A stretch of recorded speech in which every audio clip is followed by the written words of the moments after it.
Ngazi y'ihanga Robe na Nabbanja ebya bigambiro bwabire nashomye kitambo kya miso mu Pasika aha Kiliziya ya Kakindo mu bureberezo bwa Hoima ahagizirengwa ebikorwa byo kushweza abaana bakiri bato nikija kuruga mu ibura ry'abebembezi abanyensya abaana bebakushwera oba bakashwerwa mukimanye ba Nabbanja ba Prime Minister barabaho nyenkya turugiremu kikumanyiso maiso oko kakumire jya kubeko zireki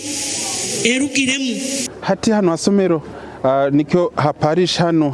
Kakindo twatekireho esomero eno ya vocation school omwana kumwegese ebyemikono kubayija kwoka ebyoma. Nabbanja ashabira abaziro kwemereza omuco gwo kugema abaana kuza kushwerwa bo bari kufa ngo batunge enjugano.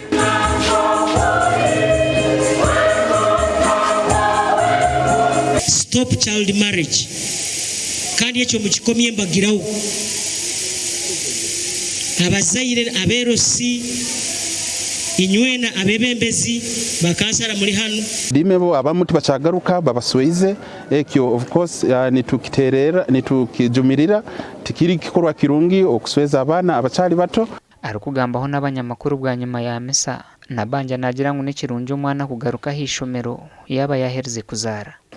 to request the parents of these children who got pregnant early to allow them go back to school because the policy of government now is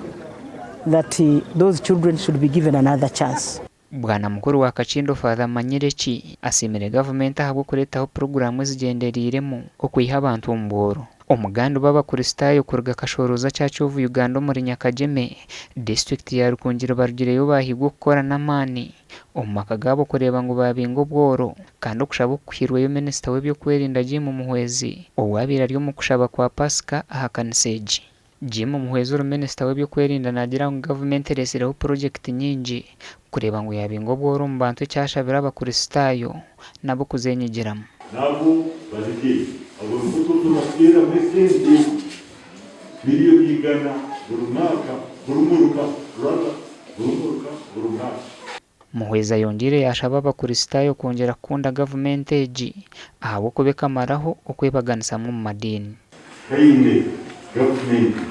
ya rakoze ibi enanayo ekoze hero kwa nabo abatera za kambi bakabawiha babawiha Minister Jim nagira ngo rukungire kabe nagerwe nyuma mu bintu by'entunguka ngo kandi byona bikabane beretwa abantu okugumana bahakanisa government nishwa kusaka sabana batfirwa rwa timu yo ndizino government gasha kwanwaga ba Ambrose Katoto na Dan Basibye.